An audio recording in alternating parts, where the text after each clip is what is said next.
नमस्कार दोस्तों, मैं हूं नरेंद्र। आज हमारे साथ हैं सपना चौधरी।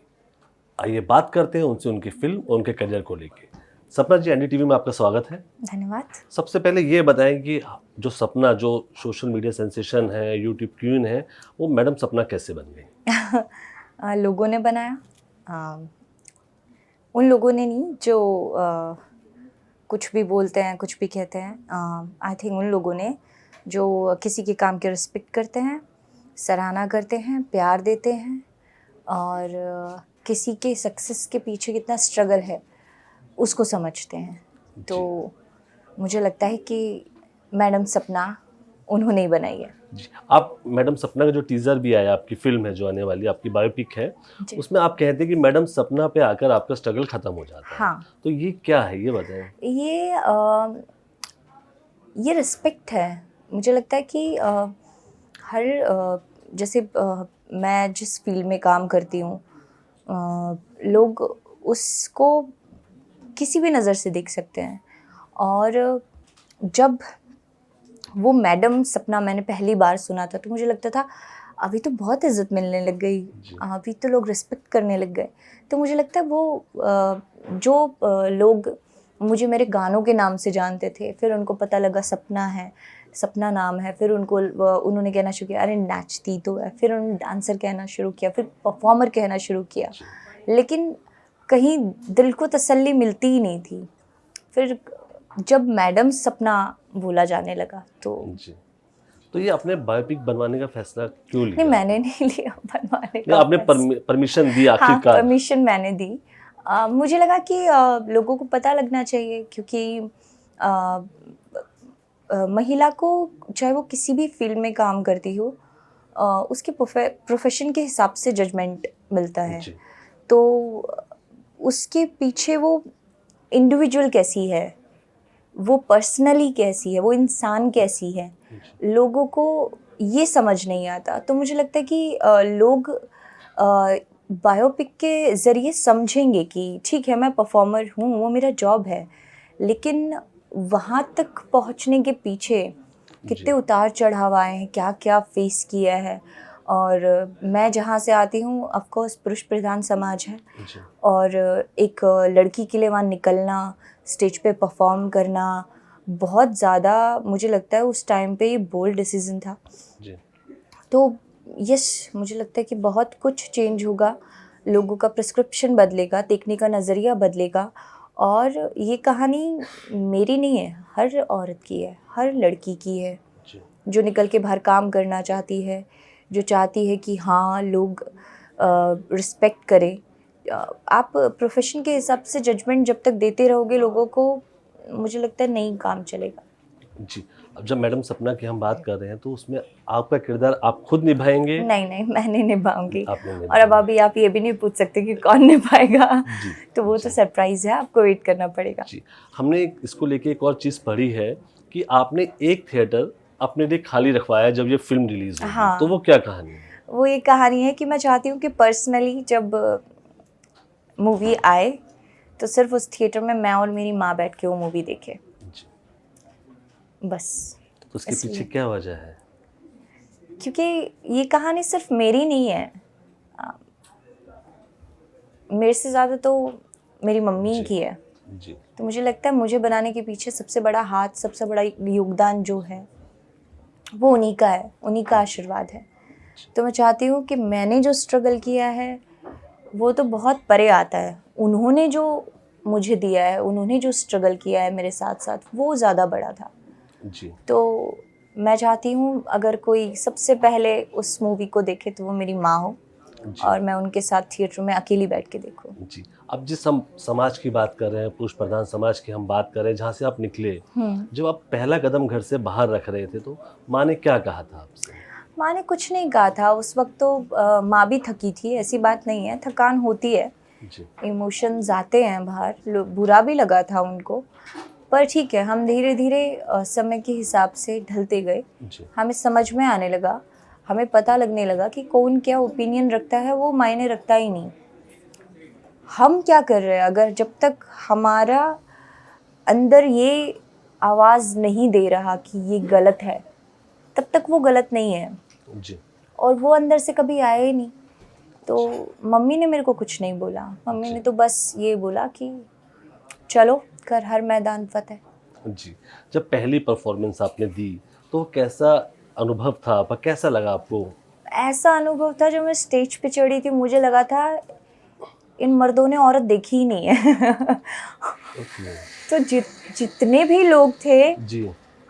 पता नहीं क्या था, पागल हो गए थे शायद। जी। और सच में मुझे अंदर से फील आया था कि क्या हुआ, लड़की नहीं देखी क्या इन्होंने। तो बहुत अजीब था जब मैंने पहला शो किया था, पर ठीक था, वो मेरे लिए बहुत अच्छा था क्योंकि जी। मैं घबराई नहीं। मुझे कभी लोग पूछते हैं कि कैमरा के सामने आने में आपको घबराहट, मुझे कभी घबराहट नहीं हुई। जी। मुझे कभी नहीं ऐसा लगा, मुझे हमेशा कैमरा अपना ही लगता है, मुझे ऐसा लगता है ये मेरा ही तो है। जी। तो मुझे कभी घबराहट नहीं होती। तो पहला शो का एक्सपीरियंस तो कमाल था। जी, जो आपने किया तो हर किसी के बूते की बात नहीं है, उस समाज में निकलना और अपने आप को स्थापित करना। तो कोई ऐसा वाक़या आपको याद है कि जब आपको लगा हो कि नहीं, क्या मैंने गलती कर रही हूँ, या क्या ऐसा कि ऐसा रिएक्शन क्यों आ रहा है नहीं लोगों नहीं का? नहीं नहीं, गलती तो नहीं। और गलती तो देखो आप भी करोगे, मैं भी करूँगी, जो काम कर रहा है हर किसी से गलती होगी। जीवन का एक पार्ट है, गलती होती है।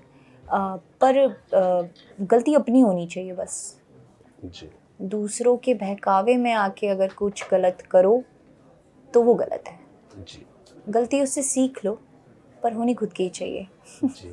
तो आपने जब परफ़ॉर्म किया, आपकी अभी तक यादगार परफ़ॉर्मेंस कौन-सी है? यादगार परफॉर्मेंस सारी यादगार है क्योंकि मैं हर स्टेज शिद्दत से करती हूँ। क्योंकि जैसे आपने कहा कि देखने वाले बेकाबू हो जाते हैं, हाँ, तो ऐसा कोई जब आज भी हो जाते हैं, आज जी। भी हो जाते हैं, पर अभी मुझे थोड़ा-सा हैबिचुअल हो गई हूँ मैं उस चीज़ की। जी। पर ऐसा नहीं है कि मुझे ऐसा कौन-सा स्टेज है जिस पे मज़ा नहीं आया, ऐसा कौन-सा स्टेज है जिस पे मुझे आनंद नहीं आया। नहीं, मुझे हर स्टेज पे मज़ा आता है। जी। कभी बहुत किसी फ़ैन की खबर अच्छे भी से। ली आपने? हाँ, मुझे लोग मिलते हैं, जी। प्यार करते हैं, और जिस तरीके से आगे से वो परहेज़ करते हैं, जिस तरीके से वो दिखाते हैं कि आप बहुत कमाल हो, आप बहुत अच्छे हो। जी। और मुझे ज़्यादातर, मैं जब शॉक्ड हो जाती हूँ, काफ़ी लोग मुझे आके जब मिलते हैं तब ये बोलते हैं कि जैसा हमने सोचा था वैसे नहीं हो। जी। तो वो मेरे लिए, मैं सोचा ही क्यों था कि मैं जी। कैसी हूँ, क्यों हूँ। जी। क्योंकि जब तक आप किसी से मिलते नहीं, आप ओपिनियन नहीं बनाने चाहिए आपको उसके लिए। आपको नहीं जज करना चाहिए ये ऐसा है या वैसा है या फलाना या ढिमकाना। मिलने के बाद शायद आपका थोड़ा-सा हक हो सकता है, जी। थोड़ा-सा, वो भी, जी। ज़्यादा नहीं। क्योंकि वो मिलना भी सिचुएशन के ऊपर है कि हम दिन-रात काम करते हैं, हमें पता नहीं कि किस तरीके का दिमाग है, कैसा मूड है, किस दौर से अभी हम गुज़र रहे हैं। तो ठीक है, कभी कोई मान लीजिए अगर गुस्सा भी है, तो ठीक है, फिर भी आप प्रेम ही दिखाएँ तो ज़्यादा बेहतर है। जी। कोई सरफिरा फ़ैन मिला हो जो आपको अभी तक? सरफिरे तो बहुत मिले हैं। एक लड़का राजस्थान से भाग के आया था, ओके। मेरे घर के सामने बैठ गया था आके। जी। और वो पूरे 2 घंटे बाद बोला था। वो 2 घंटे तक रोता रहा बस। वो 2 घंटे बाद बोला कि मैं आपसे मिलने आया हूँ। जी। तो फिर मैंने उसके मम्मी-पापा को फ़ोन किया, बताया कि ये यहाँ आया हुआ है, उसको जी। खाना खिलाया। पर मुझे गुस्सा बहुत आया था। बहुत बंदे मिले हैं मुझे। एक ने खून से पत्र लिखा था। ओके। और वो सारी चीज़ें हैं मेरे पास, मैंने जी। रखी हुई हैं, मुझे जी। मैंने सँभाल के रखी हुई हैं। मुझे बहुत सारी स्क्रैप बुक्स मिली हुई हैं, जो बहुत सारे पोर्ट्रेट मिले हुए हैं। बहुत कुछ है मेरे पास बहुत कुछ है फैन्स का। आजकल क्या है ना, आजकल आपके फैन्स इंस्टाग्राम, डीएम, जी। मैसेजेस, कमेंट्स यहीं तक रह गए हैं। जी। मैं बहुत लकी हूँ कि मैंने वो फ़ैन देखे हैं, अपने आमने-सामने देखे हैं। मैं हमेशा बताती हूँ कि एक बुज़ुर्ग थे जो चल नहीं पाते थे, उनके बेटे आए थे मुझसे मिलने, और स्पेशल ये कहने कि आप मेरे फ़ादर से मिलिए, जी। और वो आपके बहुत बड़े फ़ैन हैं। तो जब मुझे पता चला था कि वो चल नहीं पाते, तो मैं उनके पास गई थी उनसे मिलने। जी। अभी वो है नहीं इस दुनिया में, लेकिन मैं ये दावा कर सकती हूँ कि मैंने उनसे बड़ा फ़ैन अपना देखा नहीं। उन्होंने अपने कमरे में बहुत बड़ा एलईडी लगाया हुआ था जिस पे सिर्फ मैं चलती हूँ। जी। और जब मैं उनके पास बैठी, मैं सुबह गई, शाम को उनके पास से वापस आई, और मुझे ऐसा लगा कि ये बंदा मुझे मेरी माँ से भी ज़्यादा जानता है।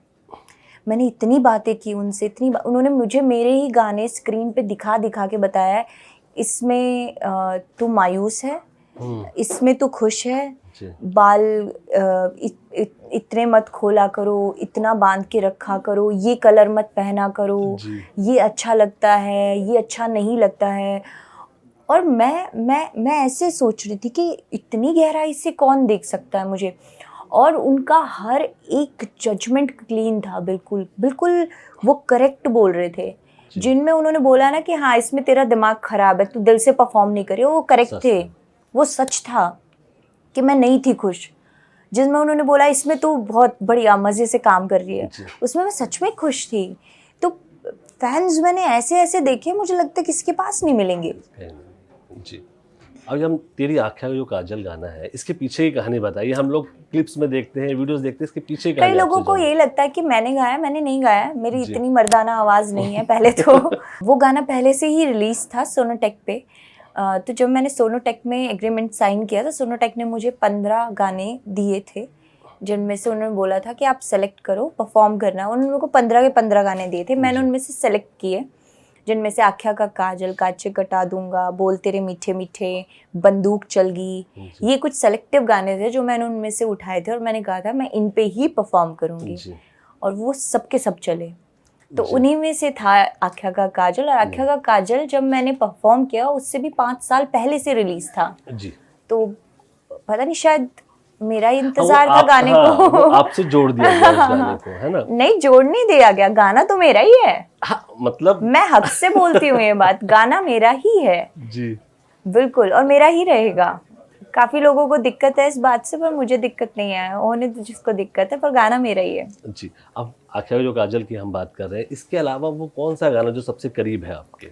बहुत गाने हैं, सारे गाने हैं, मेरे बच्चे जैसे हैं गाने मेरे सारे। मैं कैसे बोल दूं, आप माँ से पूछोगे कौन सा बच्चा ज्यादा करीब है, कैसे बताएगी?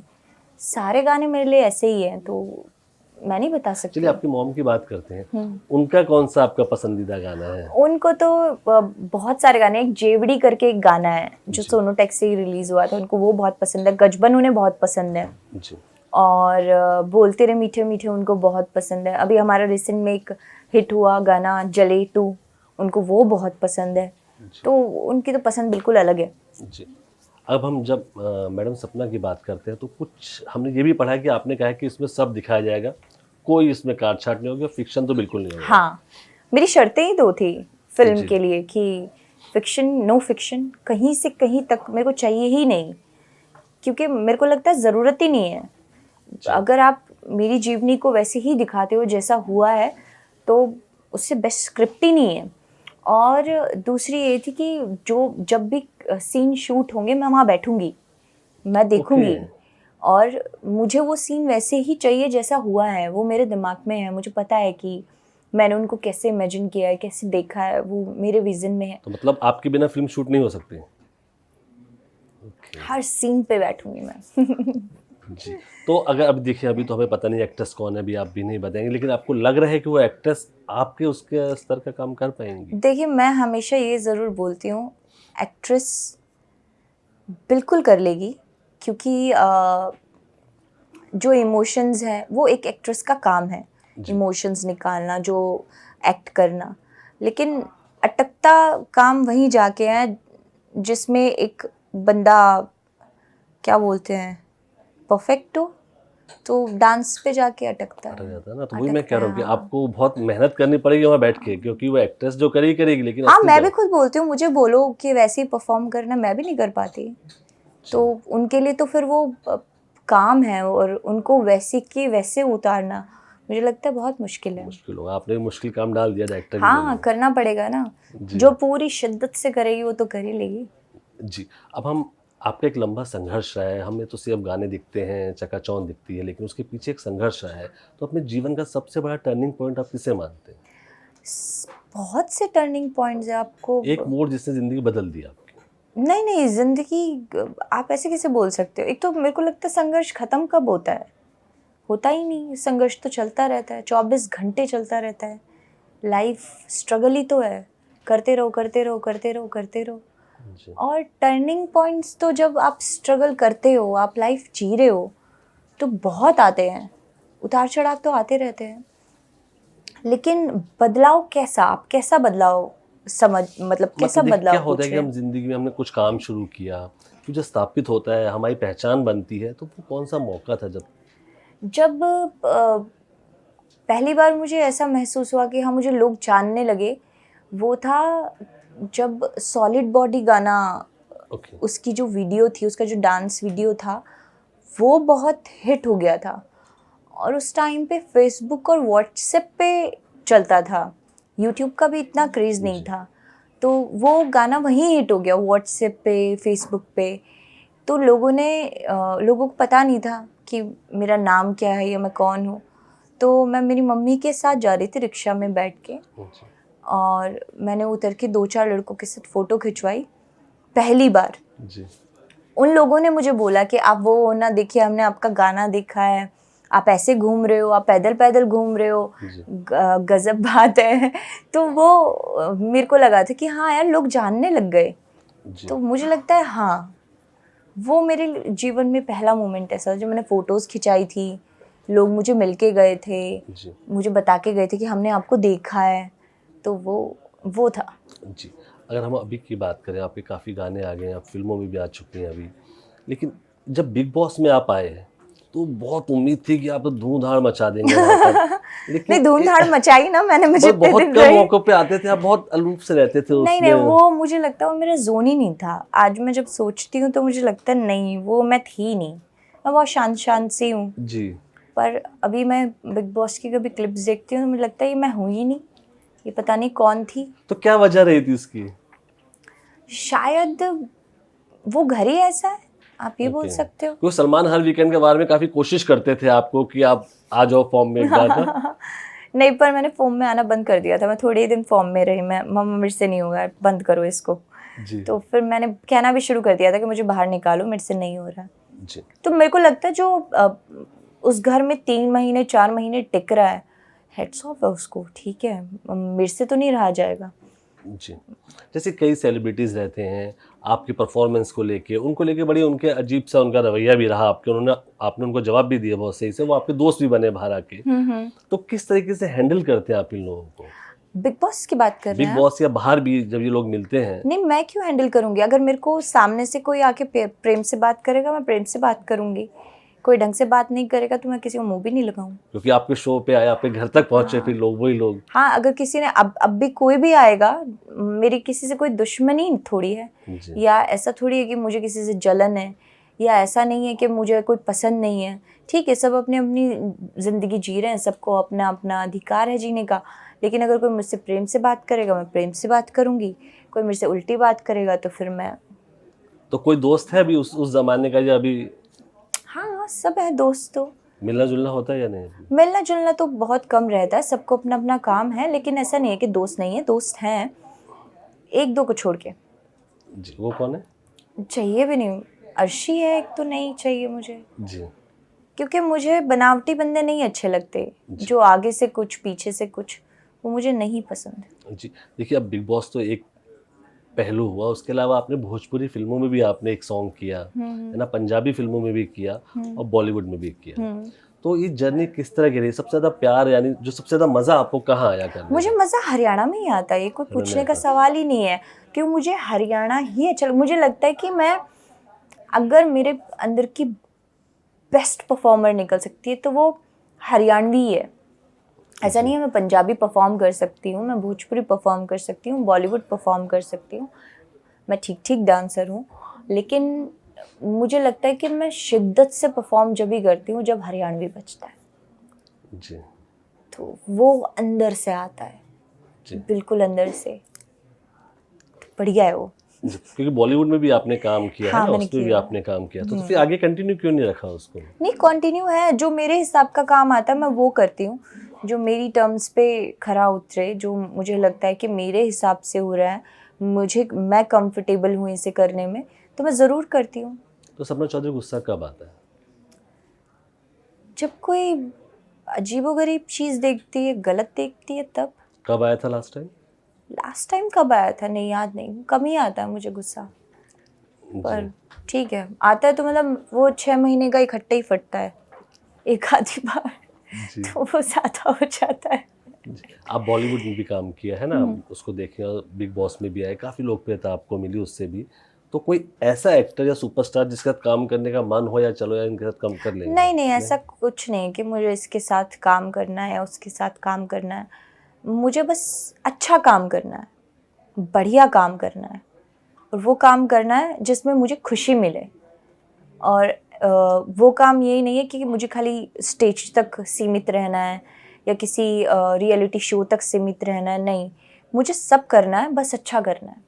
तो अभी उसके बाद कोई रियलिटी शो ऑफर हुआ आपको अभी? हाँ हुए हैं, पर जमे नहीं, तो जमे नहीं नहीं। किया। और मेरा खुद का प्रोडक्शन हाउस है, खुद की कंपनियां हैं, तो जी। मैं खुद में ही इतना बिजी रहती हूँ कि दूसरों को वक्त देने के लिए अभी थोड़ा सा वक्त है नहीं मेरे पास। जी। अगर आपको बिग बॉस वाले जैसे भी कई शो चल रहे हैं अभी भी, तो वो ऑफर करते हैं तो आप जाएंगे अभी? हाँ, अगर गेस्ट अपीयरेंस के लिए जाना हो तो ज़रूर जाऊंगी, जी। पर एज अ कंटेस्टेंट नहीं लगता मुझे कि मैं जाऊंगी। तो आपके बॉलीवुड के फेवरेट एक्टर कौन है आपके? संजय दत्त। संजय दत्त। कौन सी फिल्म आपको सबसे ज़्यादा पसंद है? उनकी हर फिल्म अच्छी है, जी। पर खलनायक मुझे ज़्यादा पसंद है। जी। और एक्ट्रेस?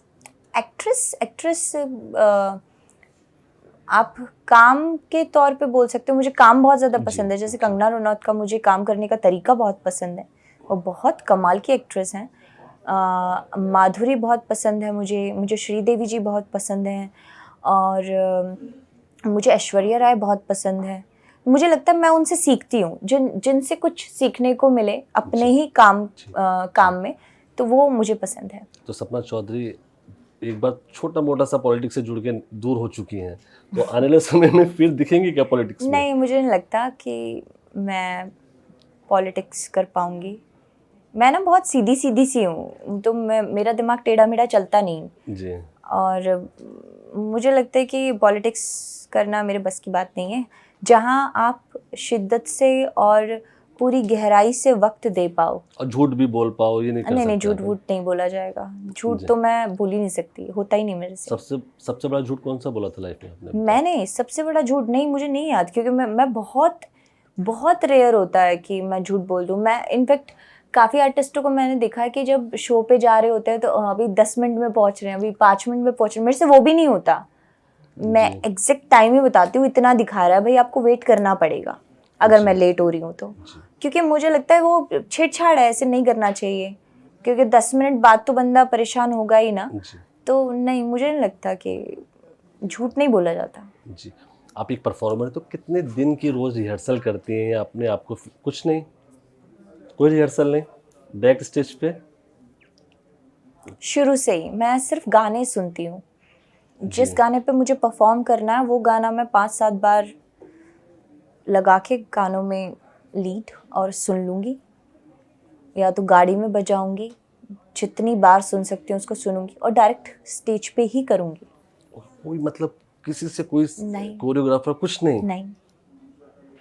वो तुरंत की कोरियोग्राफी है, वो मुझे भी नहीं पता। वो आप खुद ही करते हैं, उसको कोई कोरियोग्राफ भी नहीं करता? नहीं, कोई कोरियोग्राफ नहीं, कोई कोरियोग्राफी नहीं। वो तुरंत है, वो जो है वो जैसा है वो तुरंत है। और काफ़ी लोग मेरे को बोलते कि ऐसे कैसे हो सकता है। मैं स्टेज पे जाती हूँ, मैं शिव का नाम लेती हूँ और बोलती हूँ ये आपका काम है, मेरा नहीं है, चलो। मुझे लगता है मैं उन्हीं के साथ उस वक्त डांस कर रही होती हूँ। क्योंकि बिना रिहर्सल के, और लोग तो कितने देर रिहर्सल करते हैं एक शो के लिए? 1 मिनट की रिहर्सल नहीं की मैंने आज तक।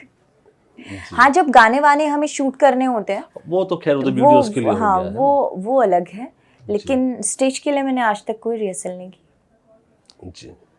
तो ये तो एकदम नई बात सुन रहे हैं, मतलब कि बिना रिहर्सल के अपना शानदार करते हैं आप। ये उनका कमाल है। जी। अब आप मुझे ये बताएंगे, जीवन का एक जो रिग्रेट, एक पछतावा है कि काश ये नहीं, मुझे ना कोई पछतावा नहीं। एक बार मैंने बस मुझे लगता है कि मेरी लाइफ का गलत अगर डिसीजन था तो वो सुसाइड करना, बस। तो वो क्यों सोच लिया आपने? क्योंकि आप तो इतनी जीवंत है, इतने मजबूत है, वो तो आपने टाइम सिचुएशन ऐसी ही थी, तो उसके बाद आपको लगा कि ये ठीक नहीं था? हाँ, वो गलत था, है ना? और बहुत गलत था, ऐसा नहीं करना चाहिए था। बाकी कोई नहीं, सीखा है मैंने, गलतियाँ की हैं तो मैंने उनसे सीखा है। माँ की सबसे बड़ी सीख क्या है आपके लिए? सबके रिस्पेक्ट करो, पर बिना किसी को जज करे। जी। बस कितना भी कितने भी बड़े बनो, कोई भी आपके सामने बैठा हो, अपने आप को छोटा महसूस ना करे, जी। कभी भी नहीं। वो तो मुझे बहुत छोटी छोटी बातों पे सिखा देती हैं, वो कुछ भी बोलती हैं और वो इतना गहरा असर करता है कि मैं उसको अंदर ही लेके बैठ जाती हूँ। तो बेहद कमाल है वो। कहीं मम्मी से पिटाई हुई? मैं बचपन में बहुत पिटी हूँ, जी। बहुत मार खाई है मैंने, बहुत शैतान थी मैं, पर सारी शैतानी चली गई फिर। अभी मेरा बेटा, बड़ा बेटा बहुत शैतान है। जी। तो अब मुझे एहसास होता है मैं कितना परेशान किया है मम्मी और पापा को। जी। तो अभी फिर मैं उसको कह देती हूँ, माँ का मैंने भी परेशान किया, तू मुझे कर ले, कोई बात नहीं। जी, आप एक परफॉर्मर हैं, आपका प्रोडक्शन कंपनी है, आपके बेटा भी है, तो किस तरीके से पूरे इसमें आप नहीं, बेटा नहीं, मेरे बेटे हैं। बेटे हैं, आपके 2 बेटे दो हैं, तो बेटे किस तरीके से आप ये सारा हैंडल कर पाती हैं? सब हो जाता है। और वो आपकी उनको कौन सा गाना पसंद आता है आपको सबसे ज़्यादा? मेरे बच्चों को जी। हमारे एक गाना है दादा पोता, जी। मेरा बड़ा बेटा वो बहुत सुनता है, बहुत ज़्यादा। और छोटा तो अभी कहाँ ही सुनेगा, 1 ही साल का हुआ है। तो पर मेरे बड़े बेटे को दादा पोता गाना बहुत पसंद है। जी। तो क्या उनका क्या रिएक्शन रहता है, क्या बोलते हैं आपको जब आप आपके नहीं, परफॉर्मेंस कुछ देखते नहीं हैं? बोलता, बस वो देखता है, खुश हो जाता है, कहता है मम्मी मैंने गाना सुना, मम्मी मैंने ये करा, मम्मी मैंने वो किया। वो मेरे से वीडियो कॉल पे बात करता रहता है। जब मैं उसके पास जाती हूँ तो बहुत अच्छे पल हम साथ स्पेंड करते हैं, जी। और उसको उसका स्पेस मिलता है, मुझे मेरा स्पेस मिलता है, और बहुत अच्छा है ये। मैं चाहती हूँ वो बड़ा हो तो वो खुद के दम पे सब कुछ करे। जी। ये उसके दिमाग में कभी ना हो कि मेरी मम्मी ये है, मुझे ये मिला या वो मिला, नहीं, उसको वो सुरूर कभी नहीं चढ़ाना। तो मैं जी। अपने नाम से जितना उसको दूर रख सकती हूँ, मेरी पूरी भरपूर कोशिश है मैं उससे दूर ही रखूँ। जी। कई नाम आज की डेट में आते हैं जो परफॉर्मर होते हैं, सोशल मीडिया पे भी आते हैं और गायब हो जाते हैं, लेकिन सपना चौधरी 16 साल से यूं ही गूंज रहा है, तो इसकी क्या वजह आप देखते हैं? पॉजिटिविटी। मुझे लगता है कि मैं हर चीज़ को, चाहे मेरा काम हो, रिश्ते हों, चाहे कुछ भी, मैं उसमें लालच नहीं डालती, उससे उम्मीद नहीं करती, उससे ये नहीं है कि मैं ये कर रही हूँ, ये इतने मिलियन का चला जाएगा, ये इतना करेगा, ये जी। उतना नहीं। मैं बस उसमें अपना 100% डालती हूँ। आपको तो बिलियंस में है आपके सॉन्ग से। हाँ, कोई बात नहीं, जी। इतना भी नहीं होना चाहिए, ठीक है। आप ये एक टैगलाइन नहीं सेट कर सकते, मुझे लगता है ठीक है, अच्छी बात है, बिलियंस में गाने जाने बहुत बड़ी बात होती है, लेकिन इनसे उन आर्टिस्टों का बहुत, मुझे लगता है कि बहुत ज़्यादा परेशानी होती होगी, क्योंकि आप किसी के लिए इतनी भी वो मत बढ़ाओ। ठीक है, आजकल गाने चलना ही बहुत बड़ी बात है, चल रहे हैं, वही बहुत अच्छी बात है। आपकी ज़िंदगी का सबसे बड़ा खुशी का पल कौन सा था जो हमेशा आपके साथ यादगार रहता है? बहुत पल रहे होंगे लेकिन जो बहुत खास हो आपके लिए। सभी पल खास हैं, हर चीज़। जब आपने कहा, जब धर्मेंद्र ने एक जगह बोला था कि जब मुझे पहली फिल्म मिली तो मैं कमरे में आया, शीशे आगे चिल्लाया कि भाई धर्मेंद्र तुझे तो सुपर फिल्म मिल गई, तो वो कोई मोमेंट हो आपका? मुझे लगता है कि जब मैंने कांस रेड कारपेट पे वॉक किया था, जी। फर्स्ट वॉक जो किया था, वो शायद तो कैसे एक्सपीरियंस था Big जब moment बड़े था। बड़े लोग सोचते हैं पहुंचने के लिए वहाँ? वो बहुत बिग मोमेंट था, वो मैं बोल सकती हूँ, यस। जी। कुछ पाया तो बहुत खुशी का पल था। जी। अभी हम सपना को आने वाले समय में और किन प्रोजेक्ट्स में देखेंगे और क्या आप नया लेके आ रहे हैं काफ़ी हमारे नए लिए? प्रोजेक्ट्स आएंगे, और हम पूरे प्रयास में हैं कि हरियाणा में हम सिनेमा को स्थापित करें, जी। और हम अपने प्रोडक्शन हाउस से शॉर्ट मूवीज़ प्लान कर रहे हैं, और धीरे धीरे बढ़ेंगे आगे, और बहुत सारे प्रोजेक्ट ऐसे आते रहेंगे, हम आपको अपडेट देखिए, हम करते आपके रहेंगे। परफॉर्मेंस देखते हैं, लेकिन अगर आपने थोड़ा सा और एक्टिंग हमें दिखाई होती तो और ज़्यादा नहीं लगता कि हमारे साथ इंसाफ होता नहीं, फैंस के साथ? नहीं, मैं परफॉर्मेंस लोग इतनी देखते हैं कि मुझे एक्टिंग के लिए वक्त नहीं है ना। अभी मुझे लगता है कि अभी मैंने क्लासेस ली हैं, और अभी मैं अच्छे से आऊँगी, क्योंकि आप जब तक उस चीज़ को पूरा प्रिपेयर नहीं करते, आप होमवर्क नहीं करते, आपको नहीं आना चाहिए, ये मैंने सीखा है। तो यस, मैंने होमवर्क किया है, और मैं आऊँगी, और बहुत अच्छे से आएंगे। अब देखिए, अब जब हम गांव देहात की बात करते हैं, अब आप जाते भी होंगे अपनी जगह, आपकी रूट्स है वहाँ पर, तो किस तरह का उनका रिएक्शन रहता है आपको देख के, वही लड़की है? रिएक्शन तो वक्त के साथ बदल जाते हैं लोगों के। जी। खुश होते हैं, आते हैं, फोटो खिंचाते हैं, बातें करते हैं, चले जाते हैं, जी। बस इतना ही। पर मुझे इसमें कुछ खास नहीं लगता। मुझे ऐसा लगता है बस ये दिखावा है, जी। ये दिखावा करने के लिए आ रहे हैं, क्योंकि जिस वक्त ज़रूरत होती है उस वक्त कौन आता है। जी। अब देखिए सपना अब वो वाली सपना नहीं है, बहुत बड़ा नाम बन चुकी हैं। तो अरे आज नहीं, मैं कोई बड़ा नाम नहीं हूँ, तो ठीक आज ठाक है। आज आपकी जो फेवरेट डिश या कहेंगे जब आपको जिस खाने में सबसे ज़्यादा सुकून मिलता हो वो क्या है? दाल चावल। दाल चावल। अच्छे हरियाणवी से। डिश नहीं कोई भी? हाँ, वो मेरा मेकअप आर्टिस्ट वैसे उसको भी दाल चावल बहुत पसंद है। कौन सी दाल? येलो दाल, ओके। और इसमें अनियन चॉप करके छोटे छोटे, और वो मिक्स करके उस पर अनियंस को ऐसे डाल के और फिर मिक्स करके खाओ, बहुत अच्छा टेस्ट आता है। देखिए एक नमक थोड़ा ज़्यादा होना चाहिए, मिर्च भी बहुत, मतलब दाल बहुत तीखी होनी चाहिए, नमक तेज़ होना चाहिए। जी, हम सपना की बात करें तो अब सपना देखिए अब क्या है कि आपको जैसा हम देखते आ रहे हैं अब अभी तक वैसे ही है, कोई चेंज दिखता ही नहीं, हमें लगता है समय रुक चुका है। तो क्या सीक्रेट है आपका इसका? क्या सीक्रेट है? अब ठीक फैंस है, तो जानने चाहेंगे हाँ, ना मैं आपसे। मतलब मैं ज़्यादा छेड़छाड़ नहीं करती। मुझे मतलब मैं ज़्यादा इतना सोचती नहीं हूँ, मैं ये कर लूँगी, मैं वो कर लूँगी, मैं ये झंडे गाड़ दूँगी, मैं ये उखाड़ लाऊँगी, नहीं। जी। मुझे लगता है ठीक है, जीवन बहुत अच्छा है, बहुत बढ़िया लिखा हुआ है, परमात्मा ने, उन्हीं के हिसाब से चलने दो।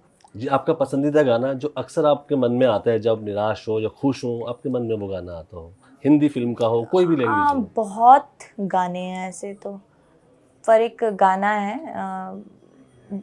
डरने की क्या बात है, ऊपर वाला अपने साथ है, वो मुझे बड़ा अच्छा लगता है। जी। सब कुछ उसके हाथ है, डरने की क्या बात है, ऊपर वाला अपने साथ है। तो एक सवाल है आपके लिए कि अभी आपकी फिटनेस की हम बात कर रहे थे, तो जो आपने वेट को अपने मेंटेन करके रखा है, परफॉर्म करना पड़ता है, इतने लंबे समय से आपने कर रखा है, तो वो फिटनेस का क्या राज है, ये और हमारे नहीं, लोग जानना चाहते हैं ये आपसे। बहुत मुश्किल से होता है, लोगों को लगता है हलवा है। ना ना ना, सब कुछ खाना पीना सब छूटा हुआ है, बस तो क्या मुझे क्या डाइट लेते मुझे हैं ही याद नहीं रहता मैंने रोटी कब खाई थी। अब तो नो शुगर, नो सॉल्ट, और क्या कहते हैं, आप पानी इतना पियो, बहुत लिमिट्स में खाना पड़ता है आपको, फास्टिंग रखनी तो पड़ती है बेसिकली क्या 12-12 डाइट रहती घंटे है, की। क्या खाते हैं आप खाने अरे में? कुछ नहीं, अवाकाडो टोस्ट मिलता है, इतना गंदा, सॉटे वेजिटेबल्स मिलते हैं, जी। और शेक पीने पड़ते हैं। बाबा बहुत गंदी डाइट है, बस घास फूस पे जीवन चल रहा है।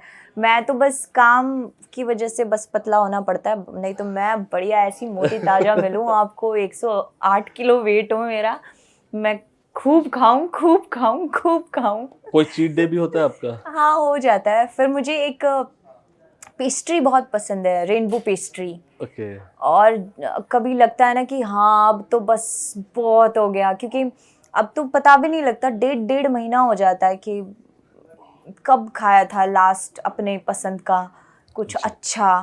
तो मैं फिर, अगर मुझे लगता है ना कि बहुत टाइम हो गया कुछ अपना खाना है, जी। तो मैं एक, भाई ट्राई करना, रेनबो पेस्ट्री कमाल है, मतलब कमाल है। मुंह में ना अभी भी आज ही खाऊंगी। जी। अब आप हमारे फैंस को बताएं कि मैडम सपना आ हाँ, रही जिम है। भी करनी पड़ती है यार डाइट के साथ, ऐसी बात नहीं है, लेकिन मुझे लगता है कि 70% अगर आपका कोई काम करता है तो वो डाइट ही करती है। लोगों को लगता है कि मतलब आजकल वो बहुत पीक पे चल रहा है कि कोई इंजेक्शन लगा के पतले हो रहे हैं। ओज़ेम्पिक का जो हाँ, तो किसी ने मेरे से पूछा था कि आपने भी लगवाया क्या? नहीं, मेरे को ज़रूरत नहीं है, मैं मेहनत इतनी कर लेती हूँ कि मुझे शॉर्टकट्स लेने की ज़रूरत ही नहीं होती। और बोटॉक्स को भी नो है? नहीं, कुछ नहीं कराया मैंने, मैं नेचुरल हूँ हर जगह, परफेक्ट, और मुझे ज़रूरत भी नहीं है, मैं कराऊंगी भी नहीं कभी, मैं ऐसी ही रहूंगी, संतूर मॉम। तो सपना आप हमारे फैंस को बताइए कि जो मैडम सपना है उसका इंतजार उन्हें क्यों करना चाहिए? आपको ये ज़रूर देखनी चाहिए, क्योंकि मेरे लिए लोगों के बहुत सारे ओपिनियंस हैं, बहुत जजमेंट है। आपको देखना चाहिए, अगर आपको जानना है कि मेरी ज़िंदगी में डांस के अलावा क्या है, जी। और इससे हर लड़की रिलेट कर सकती है जो खुद के दम पे बनी है, जिसने समाज से लड़ाई की है खुद के लिए, जी, जो सेल्फ डिपेंडेंट है, जिनको जिनको चाहिए कि हाँ हमें बहुत बहुत बहुत काम करना है, पर समाज से कैसे लड़ना है, लोगों को क्या कहना है, कैसे जवाब देना है। तो आपको ये ऐसा नहीं लगेगा कि ये सपना की कहानी है, आपको ऐसा लगेगा ये हर एक लड़की की कहानी है, जी, ऐसा ही होता है। जी। तो ज़रूर देखनी चाहिए, और पुरुषों को इसलिए देखनी चाहिए क्योंकि बस क्या ही बताऊँ क्यों देखनी चाहिए, नहीं, पर बता दो एक बार, तो अब तो शुरू कैसे में बता दो आप ना, क्यों देखनी चाहिए। इसलिए देखनी चाहिए क्योंकि लड़कियों का तो नहीं पता, लेकिन हाँ मुझे आदमियों का ज़रूर पता है कि आदमी प्रोफेशन के हिसाब से जजमेंट पास करते हैं, खासकर महिलाओं के लिए। वो कहाँ काम कर रही है, एक बैग टांग के अगर ऑफिस भी निकल रही है तो ऑफिस निकलते निकलते वो इतनी जजमेंट पास कर देगा, उसको कोई लेना देना नहीं है। लेकिन आप अगर चाहते हो कि हम ये नहीं कहते कि कंधा से कंधा कोई नहीं मिला सकता, जी, और ना मैं कभी ये मानती कि मर्द और औरत बराबर, नहीं बाबा, औरत हमेशा ऊपर रहेगी, बराबरी नहीं आ सकती, आप कर ही नहीं पाएंगे, क्योंकि हम इतनी गहरी हैं, हम सब पी के बैठ सकती हैं, जी। लेकिन उफ नहीं करेंगी। आपको कांटा भी चुभेगा ना तो आप बोलेंगे। जी, हम जज्बात, दर्द, प्रेम, रिश्ते, काम, हम सब अंदर पी के बैठ जाती हैं और हम उफ नहीं करती। तो मुझे लगता है कि शायद आपका हर एक मर्द का फिल्म देखने के बाद वो पर्सपेक्टिव, वो दिमाग, वो थॉट बदलेगा जी, कि हाँ, लड़कियों को जज नहीं करना चाहिए, जी, खासकर उनके काम के हिसाब से। अगर कोई लड़की काम कर रही है एकदम से। तो एकदम से आप उसको जज मत कीजिए प्लीज़। सपना, एनडीटीवी से बात करने के लिए आपका ढेर सारा शुक्रिया, और आपके आने वाले प्रोजेक्ट्स के लिए ढेर सारी शुभकामनाएं। थैंक यू, शुक्रिया, बहुत बहुत धन्यवाद, थैंक यू।